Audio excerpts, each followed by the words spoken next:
อู้ปลาขอใหญ่นี่ปลาขอใหญ่แล้วนี่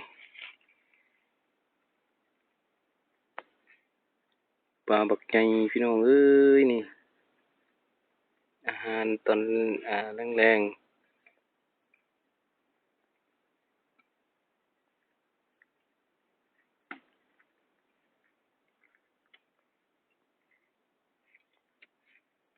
ปลาเข็ง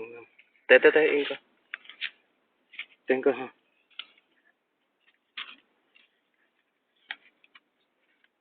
เครื่องก่อนเครื่องนี่เกลืองก็และ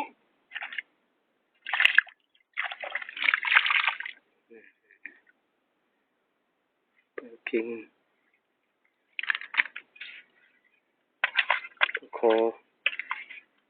ปลาคอขึ้นหอดปลาเข็ง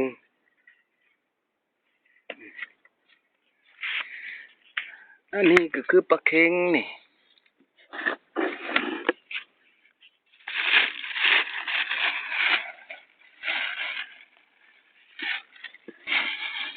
ได้ปลาคอกินแรง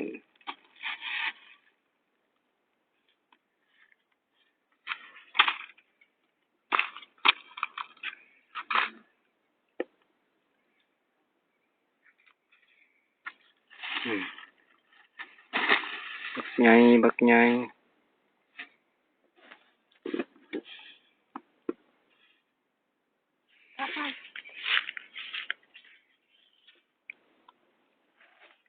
เห็ดเพาะพร้อมด้วยเห็ดเพาะพี่น้อง